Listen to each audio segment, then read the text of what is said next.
best 25 presenter tips for success for non-native speakers from toomeybusinessenglish.com.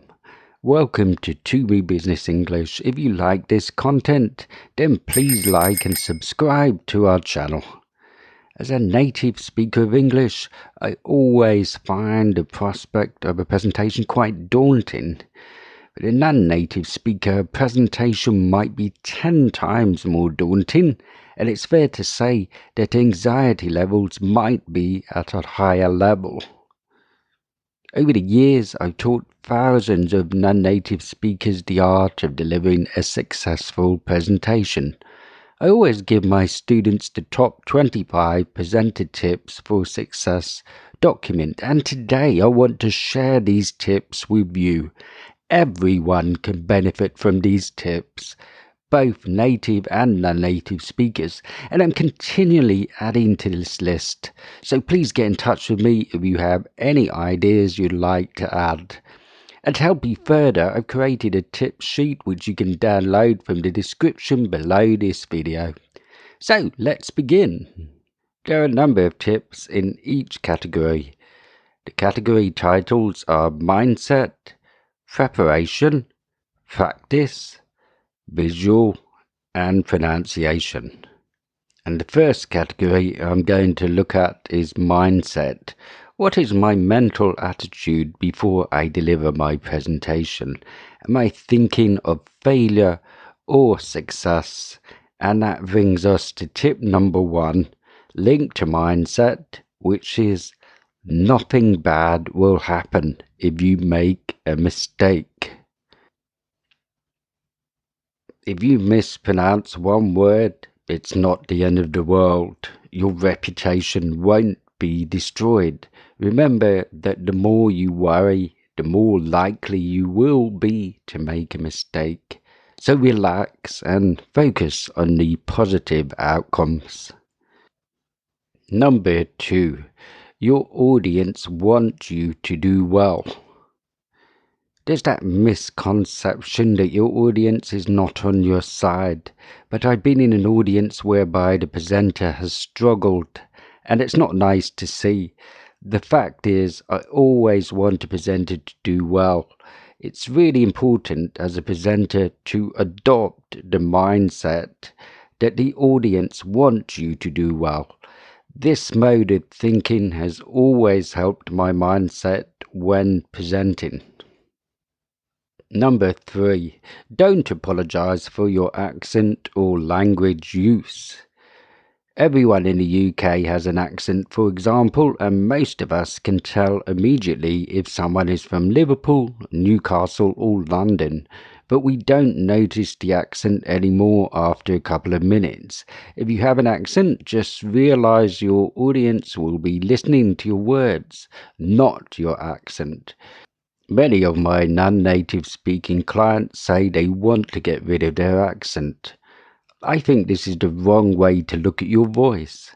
You should be proud of your voice and where you come from.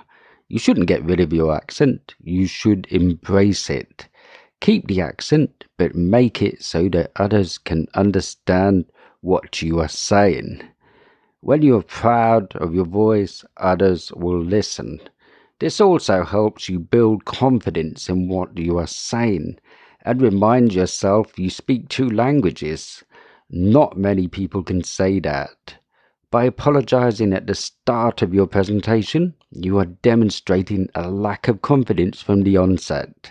So stay clear of any apologies and show your audience that you are super confident. Tip number 4. Be open to feedback. Listen, listen, and listen. Ask around for feedback. When you are giving a speech or presenting a proposal at work, ask colleagues to take note and give you feedback on what you can improve on. Listen to what they say. Be open to asking for feedback anytime you are speaking to get better at communicating. Tip number 5. Passion equals connection. Be passionate. Ensure that you have a connection with your audience. You should do it with passion or not at all. Time and time again, the great presenters say the most important thing is to connect with their audience, and the best way to do this is with your passion shining through. And be honest with your audience about what's important to you and why it matters. Be enthusiastic, be honest, and the audience will respond. Number 6, a strong start. A strong start to your presentation is essential to your confidence and mindset. You really want your audience engaged from the onset, and you really want to start with a bang and not a whimper. Number 7, think of your speaking engagement as an opportunity to expand your knowledge and enhance your experience. I remember being so nervous and cautious about presenting in my early career, but I wanted to put myself out there. I wanted to challenge myself. I believe that it's good to test yourself. When you overcome an obstacle, it's a great feeling. For the non-native speaker, the challenge may be more difficult. But when you have the mindset of expanding your knowledge and enhancing your experience, it becomes easier. Number 8, keep it simple. It doesn't need to be complicated. Keep everything simple. Sometimes I will overthink my presentation, from the structure to the words I use, and then I say to myself, keep it simple, Aiden. So I will adopt a simpler structure. I will use short phrases and sentences to express my thoughts and ideas. My objective at the end of the day is to relay clear and straightforward information to my audience, so that they understand what I mean and what I'm saying. And that's mindset now covered. Our next category is preparation. Preparation means the things you do or the time you spend preparing for something. So how can we ensure excellent preparation? This brings us to tip number 9, know your audience. So you're determining the level of your audience. How many people will attend? What are their job titles? You want to design a presentation that meets their needs. You want to meet their expectations. So in advance, do your research, understand your audience, and know what they want to hear. Number 10, ask for help in advance. Now, this is highly beneficial for a non-native speaker. Let's speculate you are incredibly well prepared for your presentation, but you can plan further in advance by having an audience member there to help you if you can't think of the word. For example, your native language is English and you are doing a presentation in Spanish. A colleague or audience member might be able to assist in translating a word from English to Spanish for you. Use what's around you to help you. You may also have trouble understanding the questions at the end, as people may use words you don't know or have an accent. In such a situation, look at somebody who is a native speaker whom you understand and say, could you please help me with that question? Tip number 11, prepare notes. Native and non-native speakers can manage their nervousness by preparing good notes that they can consult during their talk. For example, I often prepare a presentation script and I highlight the most important sentences. Now, I rarely refer to my notes, but they are there if I need them. More than anything, in this way, I'm better placed to remember the contents of my presentation. Tip number 12, learn the relevant vocabulary. Aim to learn the relevant vocabulary to your speech topic. It will help you better connect with your audience. If you don't know the appropriate words in advance, there's the possibility that you will have trouble understanding audience questions. Prepare for things that could go wrong to eliminate specific worries. Tip number 13. List all the things that could go wrong, then directly challenge them by identifying probable and alternative outcomes. And just one example of this is to have a backup copy of your presentation if the technology fails. Number 14. To watch the great presenters in action.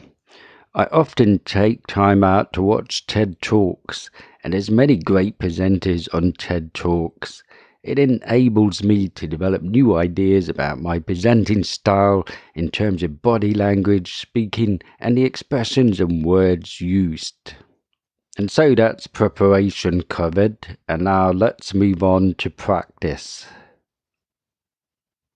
This brings us to tip number 15, which is to record yourself. Many people don't like to see themselves on camera, but it gives us a real insight into how comfortable or not so comfortable we look when presenting. In addition, it gives us an invaluable insight into seeing our performance as the audience will.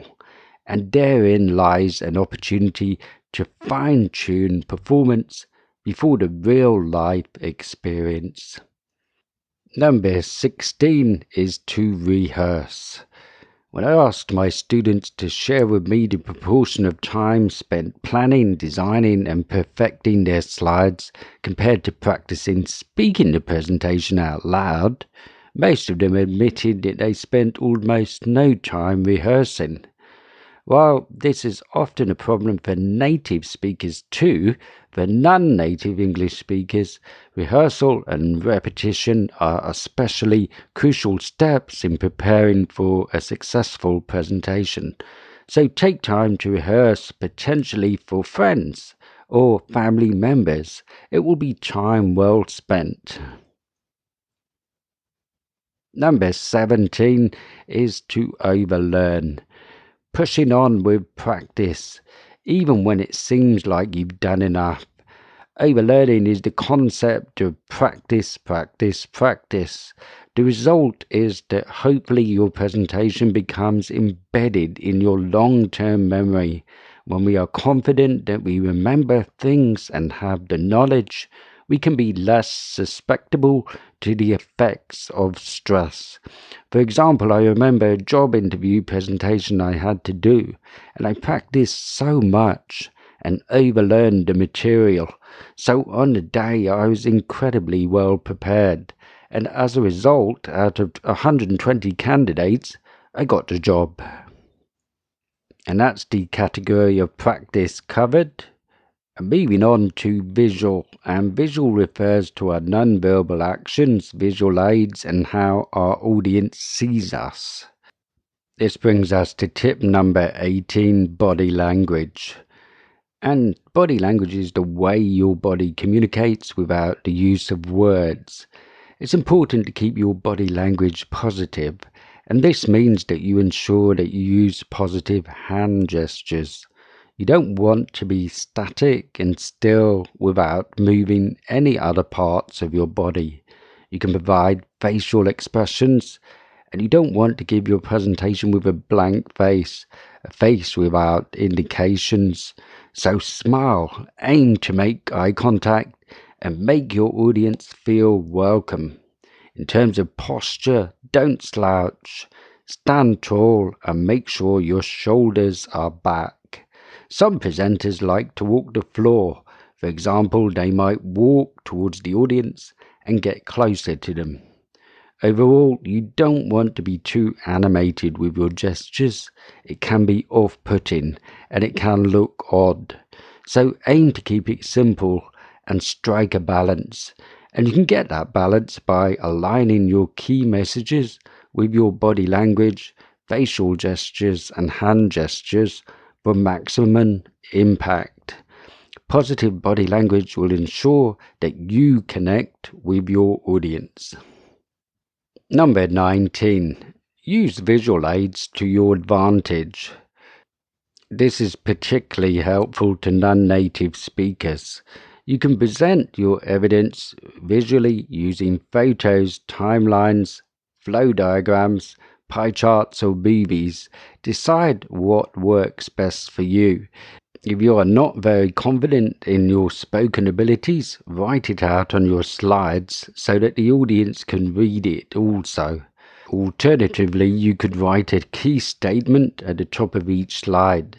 Importantly, check the spelling of all slides. Misspelling looks unprofessional.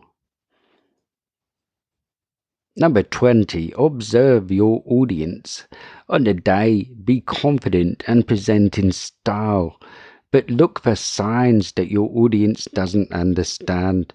For example, if they look confused about a part of your presentation, then don't worry. You can ask them, "Was that clear?" or "Shall I repeat?" If they didn't understand what was said, then track back. You could rephrase your message to them slightly. Overall, it's very likely that your audience will be supportive, and audiences appreciate it when a presenter checks in on them to make sure that they are okay.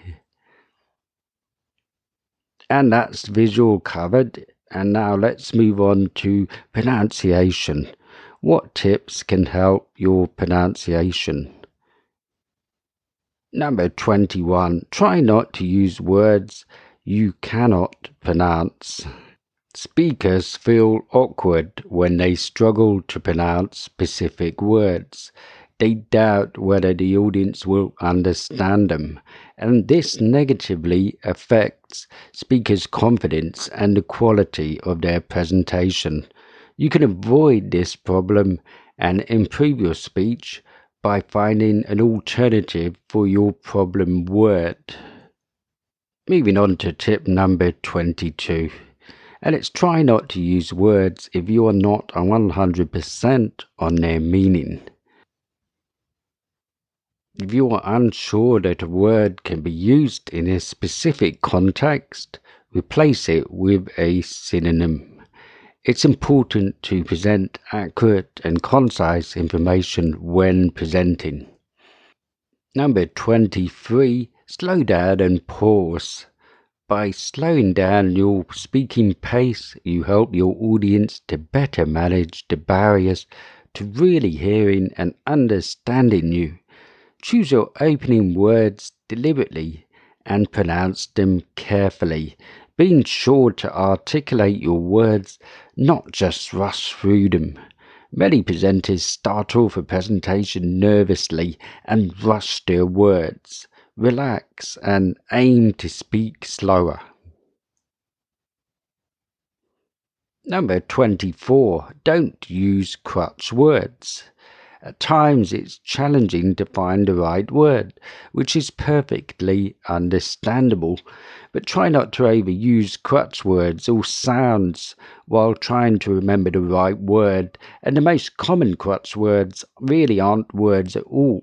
They are mumbles like and ah, and for the listener it can be really annoying. Sure, it's not easy, but try to think with your mouth closed. It's far more professional to adopt this approach.